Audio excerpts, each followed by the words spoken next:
To ICA dear students, आज हम लोग डिस्कस करने जा रहे हैं आपका टेस्ट नंबर 6 फिज़िक्स में।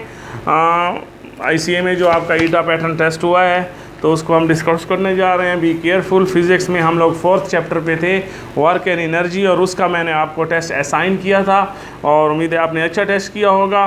फिर भी आपको कोई कन्फ्यूजन है तो आप इसके सोल्यूशन देख लें तसल्ली के साथ।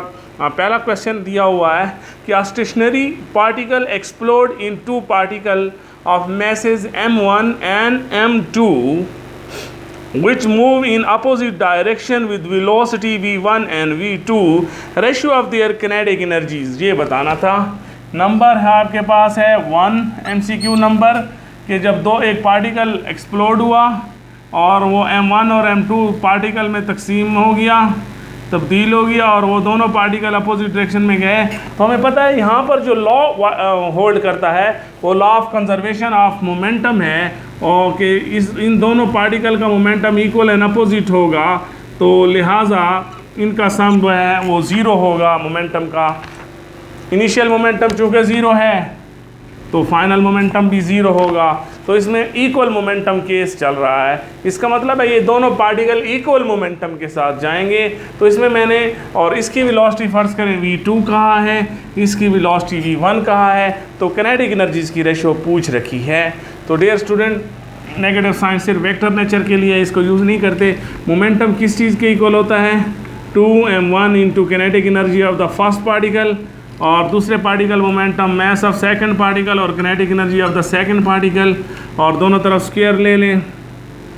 2m1 kinetic energy of the first, 2m2 kinetic energy of the second, cancel, और kinetic energy of the first और kinetic energy of the second is equal to m2 m1। तो आप देख रहे हैं कि किनेटिक एनर्जीज़ की जो रेशो है वो आपके पास m2 रेशो m1 आ चुकी है। सादा लफ्ज़ों में किनेटिक एनर्जी जो है वो छोटे पार्टिकल की ज़्यादा होगी और बड़े पार्टिकल की किनेटिक एनर्जी कम होगी। गन बुलेट केस है, जिस तरह गन और बुलेट, जब गन एक्सप्लोड होती है तो बुलेट और गन का मोमेंटम तो इक्वल होता है, लेकिन किनेटिक एनर्जी बुलेट की गन से ज़्यादा होती है। ये वही केस है, वो एक्सप्लोजन का केस है। मोमेंटम कंजर्वेशन लगाई और इक्वल मोमेंटम डिफरेंट मैसेज के साथ, जब इक्वल मोमेंटम हो ऑब्जेक्ट के, डिफरेंट मैसेज हों, तो किनेटिक एनर्जी मैसेज के साथ इन्वर्सली प्रोपोर्शनल होती हैं। बड़ी डिटेल में डिस्कस करवा चुका हूँ ये बात। अगले MCQs की तरफ मूव कर जाएं।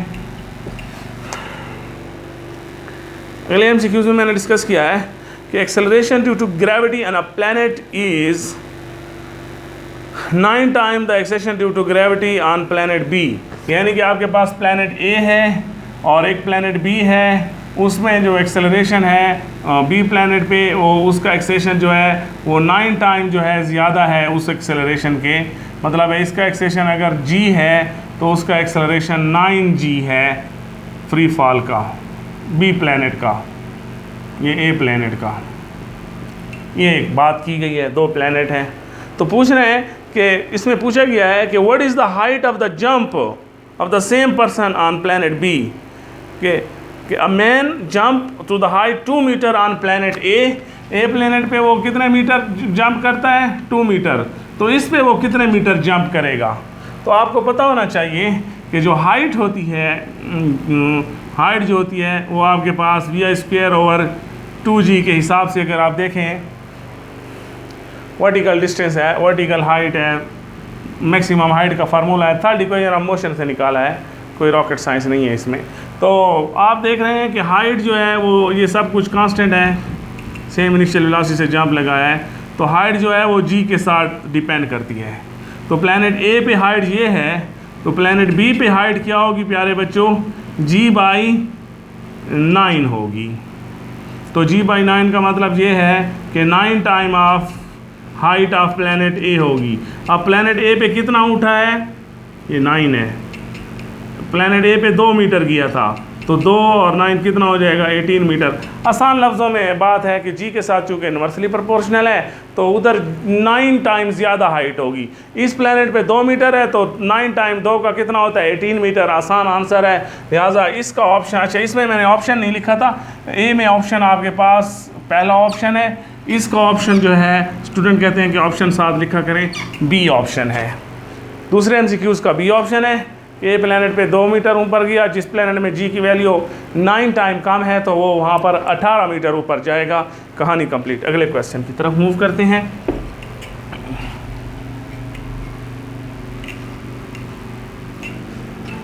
गेट हैरी, थोड़ा सा छोटा लिखता हूँ ताकि जगह। नंबर 3 में है कि spring of the spring is stretched by 2 centimetre, कि एक स्प्रिंग है उसको आपने स्ट्रेच किया है 2 सेंटीमीटर पे और उसकी पोटेंशियल एनर्जी क्या है, U है। और फिर कह रहे हैं कि इसी स्प्रिंग को हम लोगों ने अगर 10 सेंटीमीटर स्ट्रेच कर दिया तो पोटेंशियल एनर्जी क्या होगी। तो प्यारे बच्चों, पोटेंशियल एनर्जी जो है वो स्ट्रेचिंग की जो लेंथ है उसके स्क्वायर के साथ डायरेक्टली प्रोपोर्शनल है। तो आपने ये 10 सेंटीमीटर जब इसको एक्सटेंड किया है तो इसका मतलब है 2 सेंटीमीटर और ये 10 सेंटीमीटर जो है, यहाँ x अगर x है तो ये आपके पास 10 जो है वो 5x है।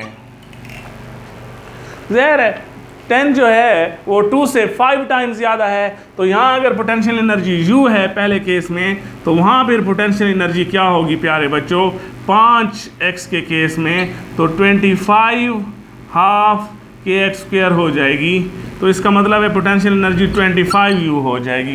यानी 2x पर पोटेंशियल एनर्जी U थी तो 10x पे पोटेंशियल एनर्जी 25U हो जाएगी, क्योंकि लेंथ जो है वो 5 टाइम हो चुकी है और 5 का स्क्वायर 25 होता है। इस तरह भी सोच सकते हैं 5 का स्क्वायर 25, जैसे आपको पसंद हो। MCQs नंबर 4 पे इसका जो राइट ऑप्शन दिया था मैंने वो आपके पास D दे रखा था। नंबर 4 पे चले जाएं। A car move with the velocity 50 km/h can be stopped by the brake after at least 6 metre. यानी कि एक कार है उसकी क्या वेलोसिटी है, 50 km/h उसकी वेलोसिटी है, ठीक है, और कितने मीटर में रुक जाती है, 6 मीटर तक वो रुक जाती है। फिर कह रहे हैं if the same car is moving with the speed 100, अगर यही कार जो है वो 100 की स्पीड से मूव कर रही हो, यानी डबल वेलोसिटी से मूव कर रही हो, तो कितना डिस्टेंस तक रुकेगी। कार वही है, ब्रेकिंग फोर्स भी वही है, स्पीड डबल है। तो आपको पता है कि वर्क जो है वो इस सूरत में किनेटिक एनर्जी की सूरत में होगा, किनेटिक एनर्जी, और वर्क आपके पास F/S होती है। अब आपको पता है फोर्स सेम लगाएगी क्योंकि वही कार है, इंजन की फोर्स सेम होगी, ठीक है, मैस भी तब्दील नहीं हो रहा, वही कार है। इसका मतलब यह है कि जो S जो है वो वेलोसिटी के स्क्वायर के साथ डायरेक्टली प्रोपोर्शनल है। S वेलोसिटी के स्क्वायर के साथ डायरेक्टली प्रोपोर्शनल है। तो वेलोसिटी जब डबल हो गई है, जनाब, तो इसका मतलब है डिस्टेंस कितना हो जाना चाहिए, 4 टाइम हो जाना चाहिए। 2 कम 4 v² और v² S है, तो डिस्टेंस 4 टाइम हो जाना चाहिए। तो पहले अगर वो पहला डिस्टेंस कितना है, 6 मीटर, तो उसका 4 टाइम कितना होगा, 6 मीटर का 4 टाइम 24 मीटर में रुकेगी, 24 मीटर में, 24 मीटर में। और इसका राइट ऑप्शन D है। बड़ा अच्छा क्वेश्चन है कि एक गाड़ी है, उसका वही गाड़ी पहले एक वेलोसिटी से आ रही थी और उसने ब्रेक मारी, 6 मीटर में रुकी, अब डबल वेलोसिटी में आ रही है। तो बस वही कार है, इंजन की फोर्स वही है, कार का मैस वही है, डिस्टेंस वेलोसिटी के स्क्वायर के साथ प्रोपोर्शनल है। समझ गए होंगे। नंबर 5 पे चले जाएं। गेट हरी, नंबर 5 में मैंने कहा है एक फोर्स दे रखी है सीधी सादी, बहुत अच्छा और आसान क्वेश्चन है, न्यूटन में, और पोजीशन वेक्टर जो दे रखा है वो 2i - j है। Position vector mean displacement. तो वर्क पूछा है, तो वर्क आपको पता होना चाहिए F.r होता है, F.s होता है, तो डॉट प्रोडक्ट निकालना था। डॉट प्रोडक्ट i वाला i से होता है, 2 5 और 10, i.i 1 होता है, j वाला j से 3 1 3 माइनस में और j.j 1 होता है, तो 7 आंसर आएगा। और 7 आंसर कहाँ पर मौजूद है, 7 आंसर आपके पास बी में मौजूद है। MCQs नंबर 6 पे आ जाए डियर स्टूडेंट्स, ये बड़ा आसान MCQs था, मजाक था। 6 में चले जाएं। कहते हैं कि a ball of mass 8 kg collide with the wall, एक बॉल है, उसका मैस कितना है, बड़ी बॉल है, 8 किलोग्राम की बॉल है, एक दीवार के साथ कोलाइड होती है, दीवार के साथ, तो हो पड़ी, I am sorry, I am taking my words back, question में मैंने 1 kg दिया है, 8 मीटर पर सेकंड उसकी वेलोसिटी है, 8 मीटर पर सेकंड की वेलोसिटी से वो दीवार पे लगती है और रिबाउंड होती है with the same speed, elastic collision है, सेम स्पीड से रिबाउंड हुई है, तो work done on the wall by the ball. तो देखिए ये अगर इसने मोमेंटम, इसको आपको पता है इसमें मोमेंटम चेंज होता है और मोमेंटम का चेंज जो होता है वो 2m होता है, ये बॉल वाल केस, बहरहाल ये आपको पता है फोर्स। लेकिन क्या ये फोर्स इस दीवार को मूव कर सकती है? नहीं कर सकती। यानी कि आपको पता है force is not work, force जब डिस्प्लेसमेंट कवर करवाता है तब वर्क होता है। तो इस बॉल ने फोर्स तो लगाई है दीवार पे, तो सवाल ये उठता है कि क्या इस बॉल ने डिस्प्लेसमेंट कवर करवाया है? तो नहीं, तो सीधा सारा जवाब था 0, वर्क होगा ही नहीं। ऐसे लंबी चौड़ी कहानी और डेटा दे रखा है कि 1 kg की बॉल 8 मीटर पर सेकंड से दीवार से टकराई है, वर्क डन बताओ, तो 0 जवाब है। और 0 ऑप्शन दिया गया था आपको जो है वो डी में, तो 6 का डी राइट ऑप्शन था। तो ये आपके पास हो गए।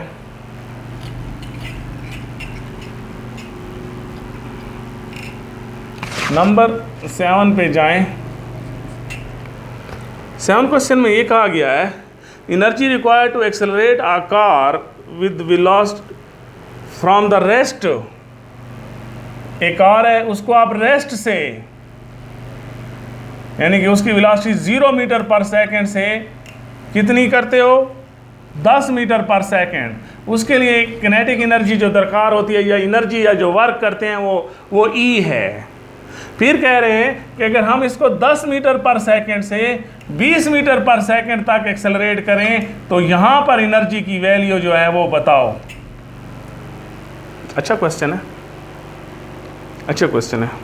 किधर चला गया कि बड़ा सीधा लफ्ज़ों में बताया है कि गाड़ी को अगर आपने रेस्ट से जो है एक्सेलरेट करवाया है 10 मीटर पर सेकंड तक, एनर्जी ई है, और फिर 10 से 20 मीटर पर सेकंड तक जब उसको आपने एक्सेलरेट किया तो एनर्जी। तो देखो पहले इसकी एनर्जी का फार्मूला देखो, आपको पता है कि जो एक्सेलरेट करवाया आपने वर्क किया है और वर्क किनेटिक एनर्जी में तब्दीली होती है और किनेटिक एनर्जी फाइनल और इनिशियल किनेटिक एनर्जी का डिफरेंस होता है। तो अब पहले केस में, पहले वाले के W1 या पहली किनेटिक एनर्जी के हिसाब से या E1 कह दो या E कह दो, व्हाटएवर, वो क्या होगी? हाफ m, वेलोसिटी कितनी है? 10 फाइनल, इनिशियल कितनी है? 0। बाल का मैस इधर जो है मैस नहीं दिया, तो यहाँ पर एनर्जी आपके पास कितनी आ जाएगी? बड़ा सीधा है, 100 m/2 या 50 m, ये 50 m आपके पास आ गई एनर्जी जॉल्स में। अब दूसरा केस W2 करो जिसमें फाइनल वेलोसिटी जो है वो 20 है बच्चों और इनिशियल वेलोसिटी जो है वो 10 है। हाफ m कॉमन ले लें, हाफ m कॉमन ले लिया तो ये कितना आ जाएगा? 400 माइनस 100, तो ये कितना आ जाएगा डियर स्टूडेंट? 300, ये आ जाएगा 150 m। तो 50 और 150 की रेशो कितनी है आप खुद निकाल लें। W2 या एनर्जी 2 कह दें, जो आपको पसंद हो, E2 यार, तो E2 E1 की रेशो निकाल लें, आपको पता चल जाएगा फ़र्क। E2 है 150 m, E1 है 50 m, तो 3 आ गया कि नहीं? तो E2 is thrice of E1। तो इसमें मैंने, अब बात समझ आ गई? क्वेश्चन एक बार फिर सुन लें। क्वेश्चन था कि 0 से 10 तक एनर्जी E है अगर इस तरह एक्सेलरेट किया गया, और 10 से 20 तक एक्सेलरेट करने में एनर्जी क्या होगी। तो 0 से 10 का केस मैंने आपके सामने यहाँ किया इस फार्मूले को इस्तेमाल करते हुए, और 10 से 20 में भी फार्मूला यही था, ये इस्तेमाल किया। उधर इनिशियल वेलोसिटी 0 है ना, रेस्ट का केस है, फार्मूला यही, और आंसर आया, और आंसर को कंपेयर किया तो 50 से 150 3 गुना है ना, तो लिहाजा अब एनर्जी 3 गुना होगी, ये एनर्जी 3 टाइम ऑफ पहली एनर्जी होगी। तो और इस तरह का ऑप्शन कहाँ मौजूद है, 3E कहाँ मौजूद है, बी में मौजूद है। क्वेश्चन में ये करने में टाइम नहीं लगता, इसको थोड़ा समझाने में टाइम लग रहा होता है, क्योंकि मैं आपको चीज़ समझा रहा होता हूँ, वरना करने में कोई टाइम नहीं लगता है। अगर आपको तरीक़ाकार आता है, मेथड आता है, इसकी वरी ना लिया करें। नंबर 8, क्वेश्चन नंबर, ये तो 8 हो गया है, दैट वाज नंबर 8। अब 9, 7 क्वेश्चन रह गया था। 7 क्वेश्चन फिर अब देख लें। 7 क्वेश्चन में कहा गया है कि 10 litre water per second is lifted to the height 10 metre, यानी कि वाटर को ऊपर की तरफ लिफ्ट किया गया है, कितने लीटर, 10 लीटर पानी जो है पर सेकेंड से कितनी बुलंदी तक, 10 मीटर की बुलंदी तक लिफ्ट किया गया है। अच्छा, किया गया है विद द वेलोसिटी, किस वेलोसिटी से, 10 मीटर पर सेकेंड की वेलोसिटी से इसको लिफ्ट किया गया है, यानी कि किनेटिक एनर्जी भी सिग्निफिकेंट है, किनेटिक एनर्जी भी मौजूद है, और पोटेंशियल एनर्जी भी मौजूद है, और पावर पूछ रहा है, पावर बताएं। इस क्वेश्चन में कहा है पावर बताएं, तो हमें पता है पावर जो है वो टोटल वर्क ओवर एनर्जी होगी, और टोटल वर्क क्या होगी, kinetic energy plus potential energy over time. क्या चीज़ कॉमन है, m कॉमन ले लें, t को बाहर निकाल लें, इधर क्या बचेगा v²/2, उधर क्या बचेगा gh, सारा डेटा दिया हुआ है। अच्छा, याद रखें कि पानी का 1 लीटर 1 kg के इक्वल होता है, पानी की डेंसिटी जो है 1000 है, तो उस सेंस में 1 लीटर को 10 लीटर को आप 10 kg कह सकते हैं, तो इधर 10 डाल दें, 1 सेकंड में पिए। वेलोसिटी कितनी है प्यारे बच्चों, 10, और g कितना है 10, बुलंदी कितनी है 10, तो इस सारे को आंसर करें तो 1.5 किलोवाट आ जाता है। तो ये मैंने कर दिया आपको। इसका राइट ऑप्शन मौजूद था बी में, ये 8 पहले कर दिया था, 7 मुझसे रह गया, तो 7 अब कर दिया है, इसलिए नंबर भी गलत हुआ है।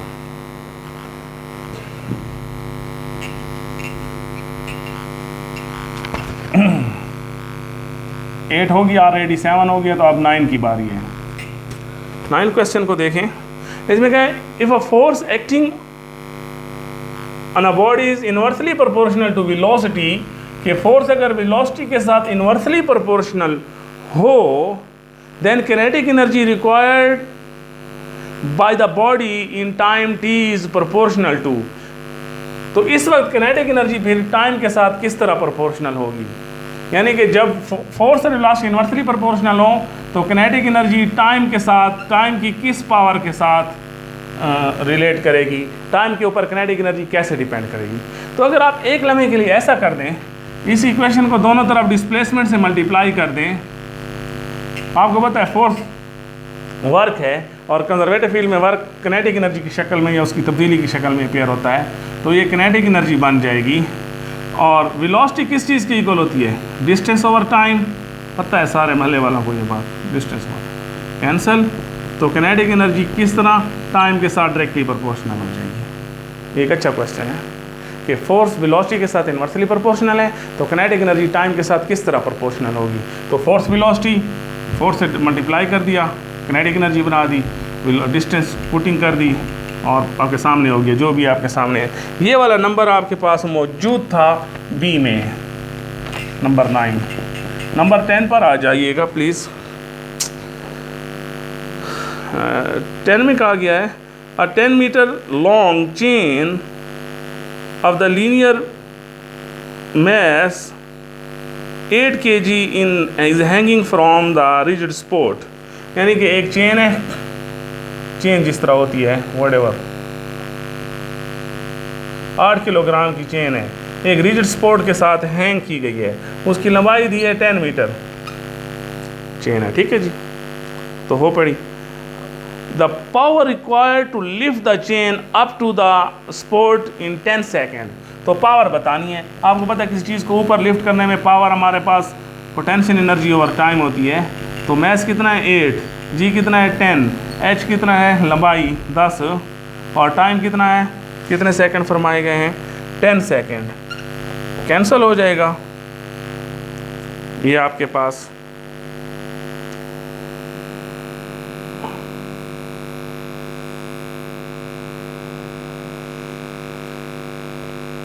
तो यहाँ पर हमारे पास पावर आपके पास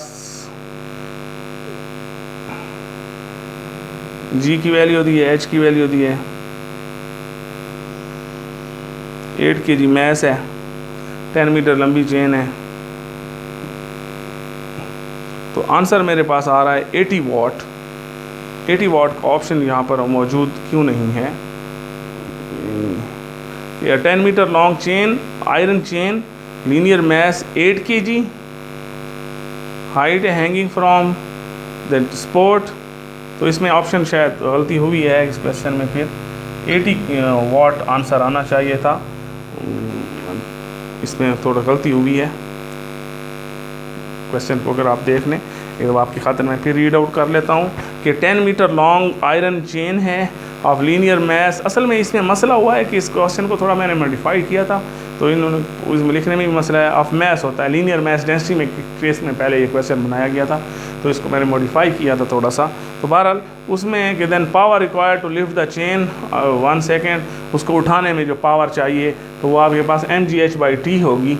तो वो m और g और इससे 80 वाट आना चाहिए, जो ऑप्शन में मौजूद नहीं है, लिहाजा इसके ऑप्शन में इशू है। तो 80 वाट ऑप्शन मौजूद नहीं है। That was error.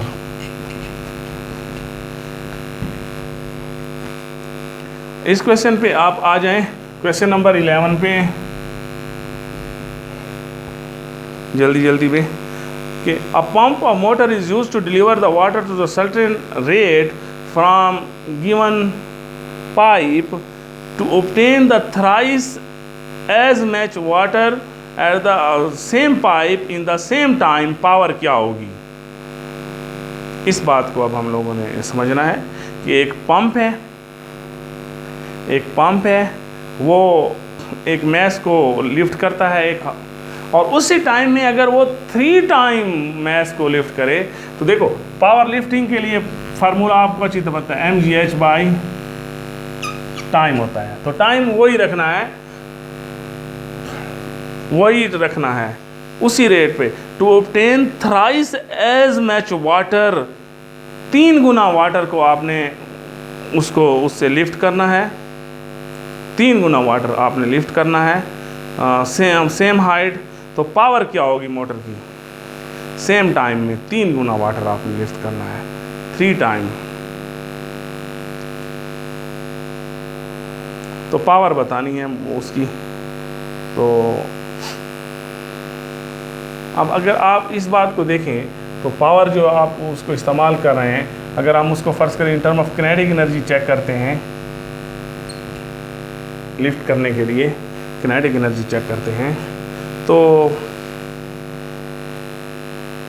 इसमें to obtain thrice as much water from the pipe in the same time, तो पावर उसके लिए कितनी इंक्रीज हो जाएगी?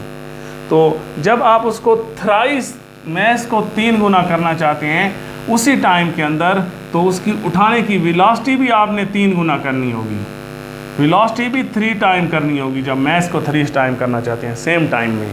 लिफ्टिंग का केस है। तो इसमें ज़रा फिर देखें, मैस को कितना करना पड़ा? 3, वेलोसिटी को कितना करना पड़ा? 3 सेम टाइम में। तो क्या चीज़ बाहर आएगी? एक 3 आएगा और एक 3 का स्क्वायर आएगा। असल फार्मूले को चेंज नहीं करते होते हम, ये असल फार्मूला पुरानी पावर आ जाएगी। तो 3 और 9 और ये नई ओल्ड पावर आ जाएगी, तो 27 आ जाएगी ये पावर। इस क्वेश्चन में थोड़ा इस तरह हम लोगों ने सोचना है, क्योंकि बुलंदी की इस फार्मूले को हम इस्तेमाल नहीं करते कि आपने एक पंप जो है एक पावर डिलीवर कर रहा है और उसने अब 3 गुना मैस को उसी टाइम में पहुंचाना है, तो उसी टाइम में पहुंचाना है आपने 3 गुना मैस को। तो मैस जब 3 गुना करोगे तो वेलोसिटी भी 3 गुना करनी होगी, स्पीड भी 3 गुना करनी होगी। अगर आप उसी स्पीड पे, फिर कैसे पॉसिबल है कि अगर आप मैस को 3 गुना कर दें तो फिर सेम टाइम में नहीं पहुंचेगा अगर वही वेलोसिटी रखते हैं। तो अगर आपने मैस 3 टाइम किया है तो वेलोसिटी 3 टाइम करनी होगी, तो लिहाजा इस फार्मूले पे सोचना होगा। आंसर बता दिया है। ये ऑप्शन मौजूद है आपके पास 27 टाइम्स वाला सी में।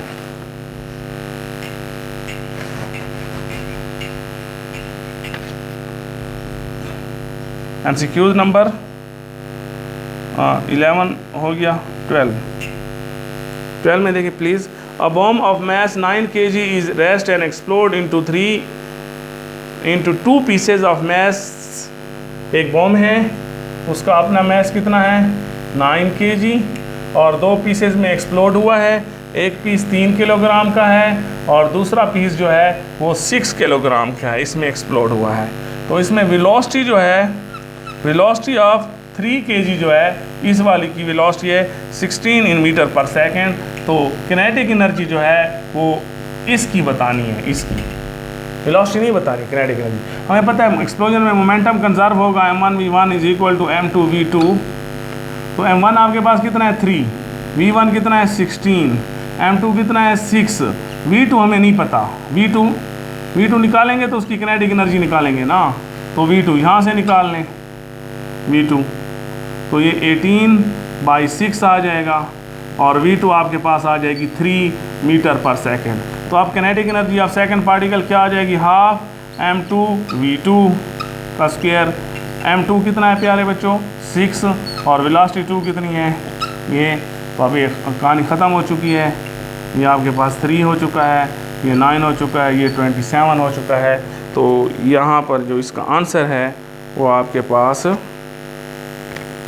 जो किनेटिक एनर्जी आपके पास आई है वो इस हिसाब से वेलोसिटी में, दूसरे पार्टिकल की वेलोसिटी हम लोगों ने जो यहाँ से निकाली है वो कितनी आई है 3 मीटर पर सेकेंड, और 3 मीटर पर सेकेंड में उसका मैस आपने यूज़ किया m2, और the kinetic energy of the 6 kg mass, उससे उसकी जो वेलोसिटी निकली है, तो वो आपके पास आंसर आ चुका है। इसको देखो ज़रा, ये मैंने गलत कर दिया है, सॉरी फॉर दैट। ये 6 नहीं था, ये 16 मल्टीप्लाई बाई 3 करना था, तो ये आपके पास 48 आता है, 48 आता है। तो ये वेलोसिटी मैंने गलत निकाली है, और यहाँ पर वेलोसिटी उसकी आ जाएगी 8, सॉरी फॉर दैट 3, और ये 64 आ जाएगा। तो इनको जब आप मल्टीप्लाई करेंगे फिर आपके पास आंसर आ जाएगा 192 जॉल।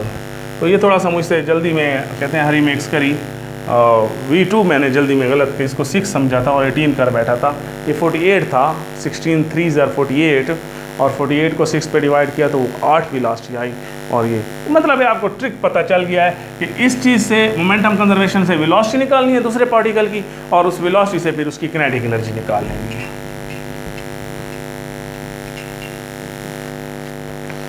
इस तरह आप MCQs नंबर 13 पे जल्दी जल्दी चले जाएं। 13 MCQs में मैंने क्या कहा है,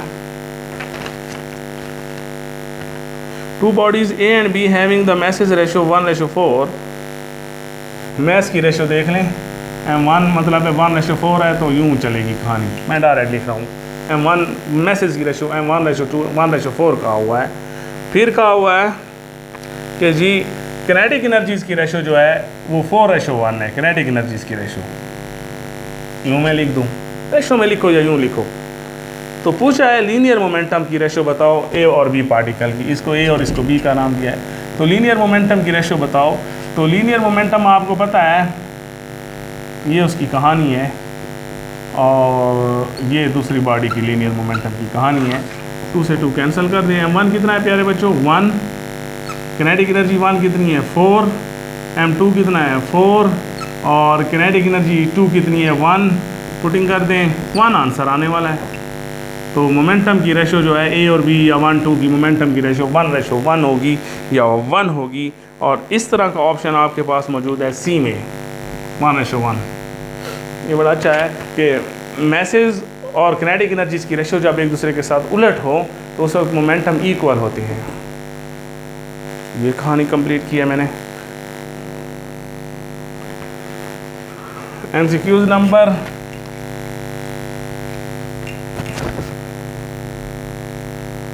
15 को देख लें जल्दी जल्दी। 13 के बाद 14 आता है। 14 को पहले देखें। Momentum of the body having kinetic energy is double then kinetic energy. सुख का सांस लें कि मोमेंटम अगर डबल हो गया है तो किनेटिक एनर्जी क्या हो जाएगी। आसान से आसान क्वेश्चन दे रखा था, 4 टाइम हो जाएगी। बच्चों वाला क्वेश्चन है कि मोमेंटम डबल हो तो किनेटिक एनर्जी 4 टाइम हो जाती है। तो इसका राइट ऑप्शन मैंने जो है वो दिया हुआ था बी में। 15 पे आ जाए। 15 में मैंने कह रहा है if the momentum of the body is increase by 10% then percentage increase in kinetic energy. Kinetic energy की परसेंटेज पूछी है, मोमेंटम की परसेंटेज जो है वो 10%। मैंने आपको समझाया था कि 10% का मतलब होता है 10/100 यानी 0.1, ये मोमेंट 10% का मतलब होता है। तो किनेटिक एनर्जी आपके पास क्या हो जाएगी, P + 0.1 P whole square over 2m। तो ये कितना आएगा ऐड, P और 0.1 P कितना होता है 1.1 P होल स्क्वायर। ये कहानी मैंने डिटेल में समझा चुका हूँ लेक्चर में, वीडियो लेक्चर देखें, ये क्वेश्चन भी करवाया था। तो ये आपके पास पावर लो तो 121 आ जाएगा, P² ओवर 2m असल फार्मूला है, इसको नहीं छेड़ना। इसको 100 से मल्टीप्लाई करो तो 121% हो गया। एक चीज़ 121% हो गई है तो इजाफा कितना हुआ है, इजाफा 100 से ऊपर देखा जाता है। 100 को माइनस करें 100% को 21%, इधर ही पता चल गया था इजाफा 21% इसका ऑप्शन है। और 21% जो है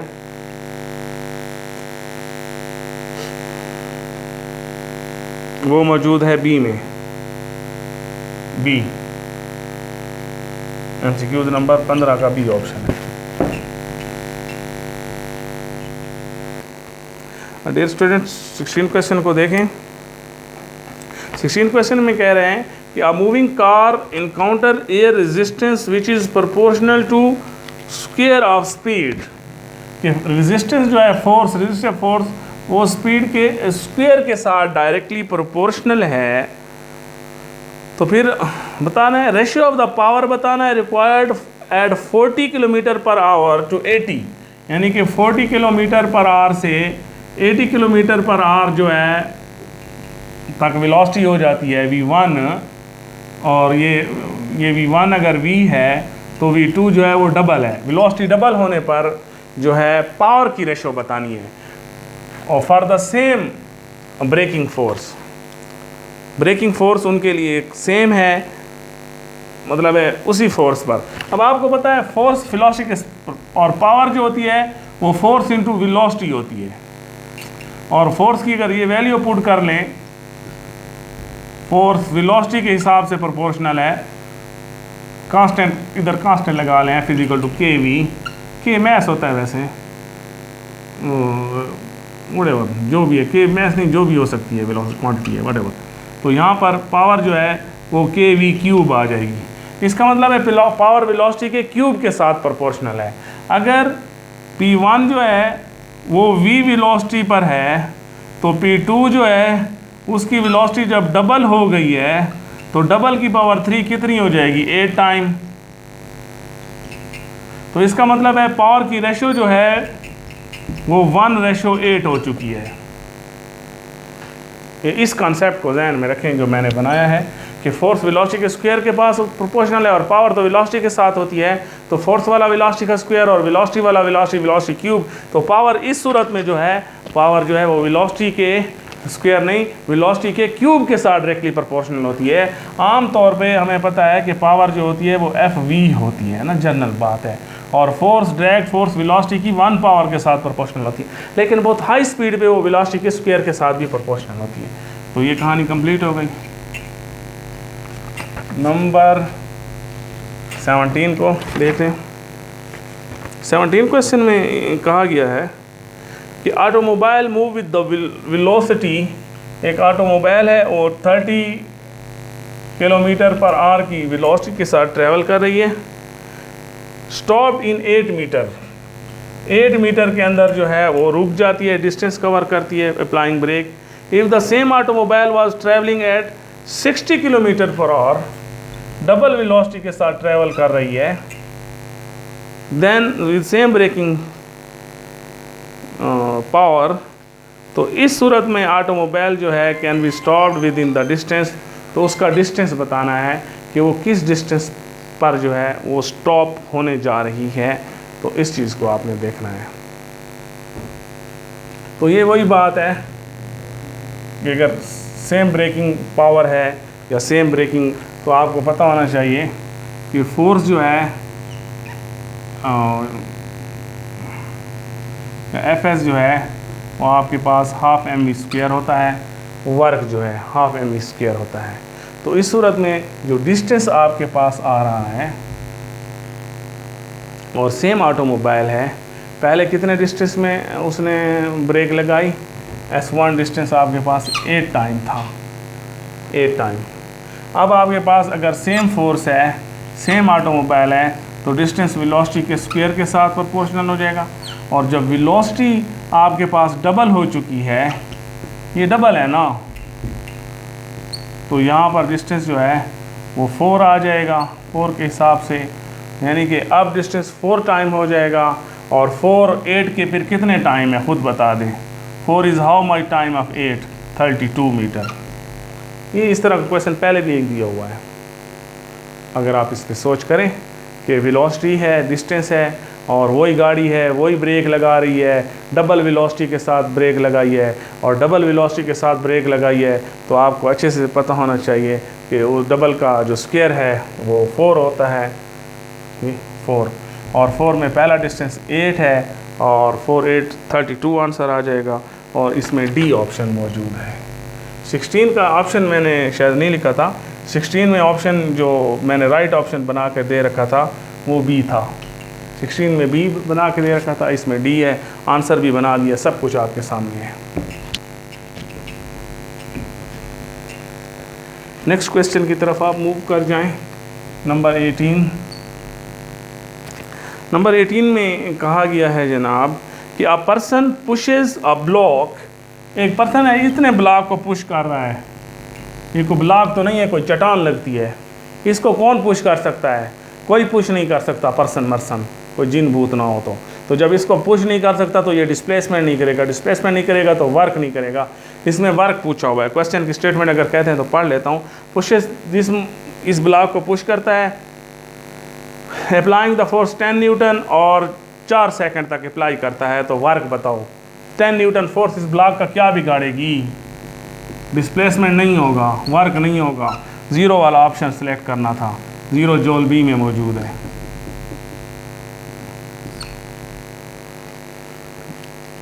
क्वेश्चन नंबर 19 हो गया, दैट वाज 19। 20 की तरफ चले जाएं। 18 क्वेश्चन रह गया, 18 को कर लें जल्दी में। क्वेश्चन में आगे वाला पीछे और पीछे। 18 सुन लें कि अ body of mass 0.01 in kilogram, ये उस बॉडी का मैस है, ठीक है। हैज़ मोमेंटम, उसका जो मोमेंटम है वो आपके पास है 103, इधर दिया हुआ है ग्राम पर सेंटीमीटर। अब पता नहीं इसमें गलती हो तो ये 10 की पावर 3 ना हो, मुझे इस पर शक हो रहा है। तो किनेटिक एनर्जी बतानी है CGS सिस्टम में। बस किनेटिक एनर्जी का फार्मूला CGS सिस्टम में P²/2m है। m को ग्राम में कन्वर्ट करने से 0.01 को जो है वो आप 1000 से मल्टीप्लाई कर देंगे, और 0.01 जब 1000 से मल्टीप्लाई होगा तो ये 10 ग्राम में आंसर दे देगा। मैस को ग्राम में पुट करो, मोमेंटम को CGS में दे रखा है ग्राम पर सेंटीमीटर। मोमेंटम को जो यूनिट है इसको ज़रा देख लें, तो यूनिट दे रखी है इसमें, ग्राम सेंटीमीटर पर सेकंड होना चाहिए ना, सेंटीमीटर पर सेकंड, जैसे केजी मीटर पर सेकंड होता है तो ग्राम सेंटीमीटर। तो इसी में पुटिंग करनी है, और इसी में पुटिंग करें तो आपके पास इस तरीके से जो आप ट्रीटमेंट करेंगे तो आपके पास आंसर जो आएगा, क्वेश्चन मुझसे गायब हो गया, 18 क्वेश्चन, आपके पास इस तरह का आंसर आएगा। आप पुटिंग करें और इसको वेरीफाई करें, अर्ज में आंसर आएगा। ज़ाहिर है किनेटिक एनर्जी को अर्ज में लेते हैं, CGS सिस्टम में किनेटिक एनर्जी या वर्क या हीट की यूनिट अर्ज है।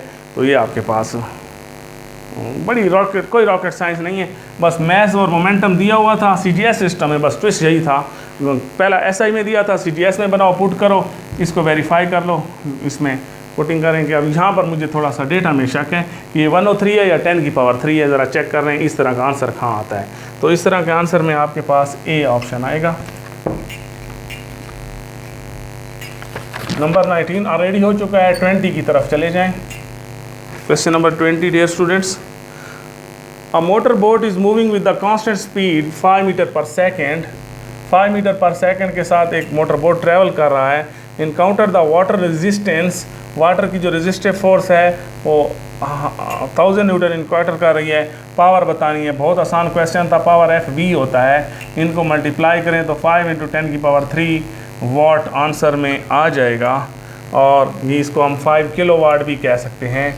और ये ऑप्शन मौजूद है आपके पास ए में। बहुत आसान क्वेश्चन था। 21 पे चले जाएं। A body of weight 10 newton, 10 newton एक ऑब्जेक्ट का वेट है। 10 न्यूटन वेट में आपको पता है मैस कितना होता है, 1 किलोग्राम मैस मौजूद होता है। अच्छा जी, लिफ्टेड थ्रू द हाइट, कितनी हाइट पे लिफ्ट की गई है जनाब, 4 मीटर पे, और उसको हेल्ड किया गया है। हेल्ड में कोई वर्क मार्क नहीं होता 27.275 सेकेंड में। तो वर्क डन बताना है। तो डियर स्टूडेंट, वर्क डन आपको पता है वो फोर्स इंटू डिस्प्लेसमेंट होता है।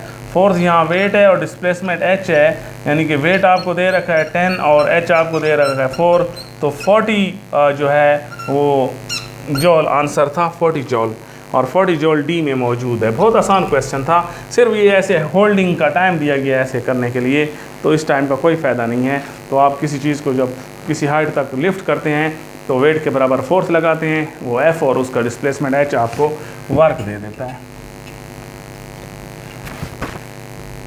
22 पे चले जाएं जल्दी जल्दी, अब आसान क्वेश्चन है। बारह, distance is plotted against x axis, distance को एक्स एक्सिस पे प्लॉट करें तो करें, और किनेटिक एनर्जी को आप प्लॉट करें वाई एक्सिस पे, बिल्कुल कर दें। किनेटिक एनर्जी को वाई एक्सिस पे प्लॉट कर लें एक्सिस।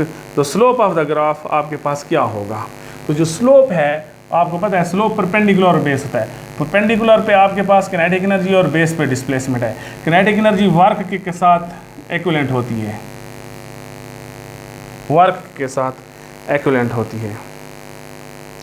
तो वर्क आपके पास यहाँ पर इस तरह आ सकता है, किनेटिक एनर्जी वर्क के साथ इक्विवेलेंट है, और किनेटिक एनर्जी और डिस्प्लेसमेंट का ग्राफ आपने देखना है। तो यहाँ पर स्लोप आपके पास क्या आ रहा है, फोर्स, और फोर्स किसके साथ प्रोपोर्शनल है, एक्सेलरेशन के साथ प्रोपोर्शनल है। तो लिहाजा इसमें यही बात करनी थी कि डिस्टेंस को एक्स एक्सिस पे प्लॉट किया है, किनेटिक एनर्जी को वाई पे प्लॉट किया है, तो slope of graph is proportional to, तो स्लोप जो है ये स्लोप है ना, स्लोप परपेंडिकुलर और बेस, किनेटिक एनर्जी और डिस्टेंस, तो स्लोप किस चीज़ के साथ प्रोपोर्शनल है, फोर्स के, और फोर्स एक्सेलरेशन। तो इस ऑप्शन में फोर्स मौजूद नहीं है, एक्सेलरेशन वाला ऑप्शन मौजूद है, और एक्सेलरेशन वाला ऑप्शन मौजूद था डी में। 23 पे आ जाए जल्दी जल्दी। A person weight 70 kg, lift a mass 30 kg, 70 का बंदा है वज़न में, केजी में, 30 kg को उठा लिया, तो इसका मतलब है कुल मैस कितना हो गया, 100 kg हो गया। कितनी बुलंदी पे चढ़ा है, सीढ़ियों पे या बिल्डिंग पे, 10 मीटर की बुलंदी पे चढ़ा है। बहुत इंपॉर्टेंट और फेमस क्वेश्चन है इस तरह के। कितने टाइम में चढ़ा है जी, 50 सेकंड में चढ़ा है। तो उसकी पावर बतानी है, पावर आपके पास टोटल मैस जी और टाइम होता है। तो इस फार्मूले में जब आप पुटिंग करते हैं तो पुटिंग करने से आपके पास आंसर आ जाता है 196 वाट। चेक कर लें, और यहाँ पर ये मौजूद है बी में। 24 में है कि ए मैन वेइंग 600 न्यूटन, फिर वही बात है, 600 न्यूटन इसका वेट है। Climb the stair, 600 newton weight में आपको पता है एम जी के हिसाब से देखो एम कितना होता है, 60 मैस ढूंढना था ना, मैस निकल आया। अच्छा, 600 न्यूटन वेट में बंदे का मैस 60 है, और कितना लोड उठाया हुआ है, लोड उठाया हुआ है 20 kg का, आधा मन उठाया हुआ है, और स्टेयर्स पे 20 स्टेप्स चढ़ा है, 20 स्टेप्स, और हर स्टेप की हाइट कितनी है, हर स्टेप की हाइट कितनी है जी, 0.2 मीटर है। क्वेश्चन में ऐसा है कि एक 60 किलोग्राम का बंदा है, यानी 600 न्यूटन का बंदा है, 60 किलोग्राम का बंदा है, 20 न्यूटन उसने लोड उठाया है और 20 स्टेप्स चढ़ा है और हर स्टेप इतना ऊंचा है और कितने टाइम में चढ़ा है ये भी बता दिया गया है 10 सेकंड में। तो पावर बतानी है, वही फार्मूला mgh/t। m आपको पता चल गया कितना है, 60 + 20 80। g आपको पता है 10 या 9.8 डालें जो आपको पसंद हो। h कितनी है, number of the steps into total height of each step, यानी कि h नंबर और हाइट ऑफ ईच स्टेप है और टाइम 10 सेकंड है। सिंप्लीफाई कर लें और इस तरह का ऑप्शन जो है वो मौजूद है 320 वाट, और ये 320 वाट मौजूद है ए में। ट्विस्ट ये था कि मैन के जो वेट है उससे मैच ढूंढना था, लोड का मैच ऐड करना था और स्टेप्स जो है हर स्टेप से टोटल स्टेप के हिसाब से मल्टीप्लाई करना का तादाद से और टोटल हाइट निकालनी थी। तो mgh/t से उसकी पावर निकल आती, टाइम दे रखा था। नंबर 25 में कहा है कि a crane lift a body of mass, कितना मैस को लिफ्ट कर रहा है क्रेन जी, 100 किलोग्राम मैस को लिफ्ट कर रहा है vertically upward with the speed. किस स्पीड से लिफ्ट कर रहा है जनाब, 5 मीटर पर सेकंड से लिफ्ट कर रहा है। अच्छा, एक्सेशन ड्यू टू ग्रेविटी जो है वो उसने कहा है कि 10 मीटर पर सेकंड स्क्वायर हो। तो पावर बताएं। प्यारे बच्चों, पावर बहुत आसान है, जब वेलोसिटी दी हुई हो तो वो फोर्स इंटू वेलोसिटी होती है और यहाँ फोर्स mg है तो mgv, ये बहुत अच्छा फार्मूला है, एंटी टेस्ट में भी इससे बहुत क्वेश्चन आ चुके हैं इस तरह के। तो m दे रखा है 100, g दे रखा है 10 और वेलोसिटी दे रखा है, वेलोसिटी है, मैंने पता नहीं, वेलोसिटी को मैंने f लिख दिया था, वेलोसिटी 5 मीटर पर सेकंड। तो इसको मल्टीप्लाई कर लें तो 5000 या 5 किलोवाट आंसर आ जाएगा और ये ए में मौजूद है, इस शक्ल में आंसर दिया हुआ है, ए में मौजूद है। 25 हो गया, 26 पे आ जाए जल्दी जल्दी। A ball is thrown vertically upward is free in free space, तो देन टोटल मैकेनिकल एनर्जी। हमें पता है जब फ्री स्पेस में आप जिस चीज़ को फेंकते हैं तो उसकी टोटल मैकेनिकल एनर्जी कंजर्व होती है, उसकी टोटल मैकेनिकल एनर्जी किनेटिक और पोटेंशियल का सम होती है और वो नॉन कंजर्वेटिव फील्ड की कहानी है, कंजर्वेटिव फील्ड की कहानी है, कंजर्वेटिव फील्ड की बात हो रही है क्योंकि फ्री स्पेस है, अपवर्ड थ्रो है, ग्रेविटी के अगेंस्ट फेंका गया है। तो इसमें कहा है total mechanical energy remain constant through out the motion. A option इसमें राइट स्टेटमेंट बतानी थी और ये ए ही है, बाकी तमाम स्टेटमेंट गलत हैं, आप रीड आउट कर लें। तो 27 पे आ जाए जल्दी जल्दी। A railway coolie carry a load 20 kg weight on his head and walk 10 meter horizontal surface पे वर्क बताएं। इस तरह आपको पता है किसी चीज़ को उठा के जब आप ले रहे हो तो आप वर्क नहीं कर रहे होते क्योंकि होल्डिंग में वर्क नहीं होता, या जो फोर्स और डिस्प्लेसमेंट की रिलेशन है, यहाँ पर फोर्स अपवर्ड है और डिस्प्लेसमेंट हॉरिजॉन्टल है, ये फोर्स कोई वर्क नहीं कर रही या उसकी किनेटिक एनर्जी को नहीं बदल रही या पोटेंशियल एनर्जी को नहीं बदल रही, और फोर्स जब किनेटिक पोटेंशियल को ना बदले तो वर्क नहीं होता। बस कहानी यही है कि कुली कोई वर्क नहीं कर रहा और ज़ीरो जवाब आना चाहिए था और ए में मौजूद है। 28 पे आ जाए। 28 में एक कहानी दी गई है कि temperature of steel ball is observe to increase after fall through 10 metre, following conclusion बताएं कौन सी स्टेटमेंट ठीक है। 10 मीटर से बॉल गिरी है और वो उसका टेम्परेचर बढ़ गया था, तो इसमें क्या चीज़ चल रही है। पहली स्टेटमेंट है the value of acceleration due to gravity has become equal to the average velocity of the ball. बिल्कुल भी ऐसी कोई बात नहीं है। The ball has countered air resistance, बिल्कुल ऐसा है, बॉल ने एयर रेजिस्टेंस का मुकाबला किया है, इस वजह से भी वो जो है वो गर्म हो चुकी है। सी ऑप्शन में mechanical energy of the ball is partly converted to the heat energy, बिल्कुल सही है, मैकेनिकल एनर्जी हीट में कन्वर्ट हुई है, उसने एयर फ्रिक्शन को इनकाउंटर किया है। तो बी और सी दोनों ऑप्शन ठीक थे इसके। 29 क्वेश्चन को ज़रा देखें। 29 क्वेश्चन में ये बात की गई है कि a person a force of 1 Newton acts on a body of 0.5 kg mass initially at rest।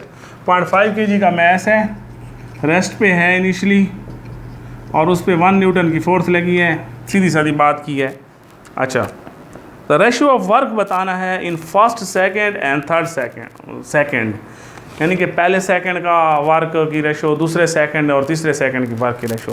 तो जब रेस्ट से स्टार्ट हो तो तरह आपको पता है कि kinetic work pure kinetic energy equal होता है, और वेलोसिटी जो है आपको पता है रेस्ट से जब स्टार्ट होती है तो वेलोसिटी जो है एक्सेशन वेलोसिटी ओवर टाइम होता है, तो वेलोसिटी एक्सेशन इनटू टाइम होता है।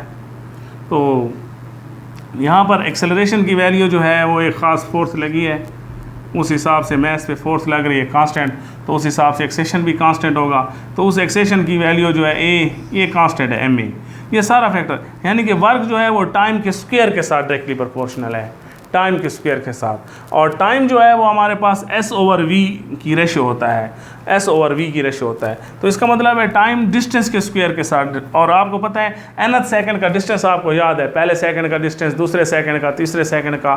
तो पहले सेकंड के डिस्टेंस का स्क्वायर, दूसरे सेकंड के डिस्टेंस का स्क्वायर, तीसरे सेकंड के डिस्टेंस। अगर आपको याद हो कि पहले सेकंड में जो डिस्टेंस होता था वो दूसरे का 3 टाइम होता था और 4, लेकिन यहाँ डिस्टेंस के स्क्वायर के साथ है तो हो पड़ा स्क्वायर के साथ है, जो रेशो में तो स्क्वायर रूट लोगे तो फिर स्क्वायर रूट जाएगा, तो यही आंसर होगा।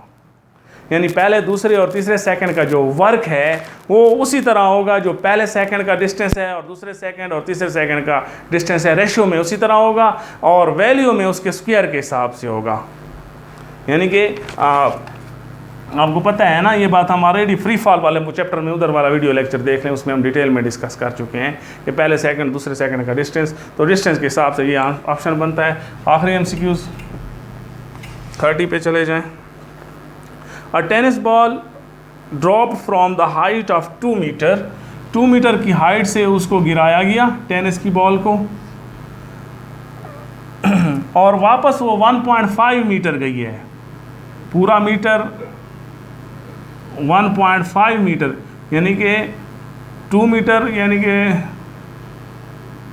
1.5 मीटर यहाँ आएंगे ना, 1.5 मीटर, 2 मीटर कुल थी और वापस 1.5 मीटर तक चली गई है, तो कितना हाइट की कमी आ गई है, 0.5 मीटर वापस नहीं जा सकी ना वापसी में, इधर इसमें का। तो इसका मतलब है जब वो वापस अपनी जगह पे नहीं हुई तो इसकी किनेटिक एनर्जी लॉस हुई है। क्वेश्चन की स्टेटमेंट में भी इसी तरह है कि tennis ball is drop from the height of 2 metre, rebound 1.5 metre after hitting the ground, what is the fraction of its kinetic energy lost. ये फ्रिक्शन लफ्ज नहीं है, fraction of kinetic energy lost है। तो किनेटिक एनर्जी कितनी lost हो चुकी होगी, तो आपको अच्छे से पता है कि ये जो वापस गई है कितने % हाइट पे वापस गई है, मतलब है 3/4 H पे वापस चली गई है। कुल H है ना 2 मीटर, 1.5 गई है तो 1.52, और कितने हाइट ये वापस नहीं गई, 1/4 जो है ये हाइट वापस नहीं गई है। तो इसका मतलब ये है कि जो किनेटिक एनर्जी बच गई है वो 75% उसकी किनेटिक एनर्जी बच गई है, 75%, क्योंकि 75% जितनी हाइट तक वो वापस जाता है उतने % किनेटिक एनर्जी कंजर्व रहती है, और जो नहीं जाता उतना लॉस हो चुका है। तो 75% यानी कि 3/4 तक वो गया तो उसमें 75% मौजूद है, और 1/4 तक वो नहीं गया तो 25% गायब हो गई है। 25% का मतलब क्या है, 1/4, बहुत आसान सी बात है, जितनी हाइट वो वापस चला जाता है तो वो एनर्जी उसमें मौजूद होती है। जो हाइट मिस हो गई उसी हाइट के हिसाब से आप लोग किनेटिक एनर्जी को एस्टिमेट करते हैं। अगर वो हाइट है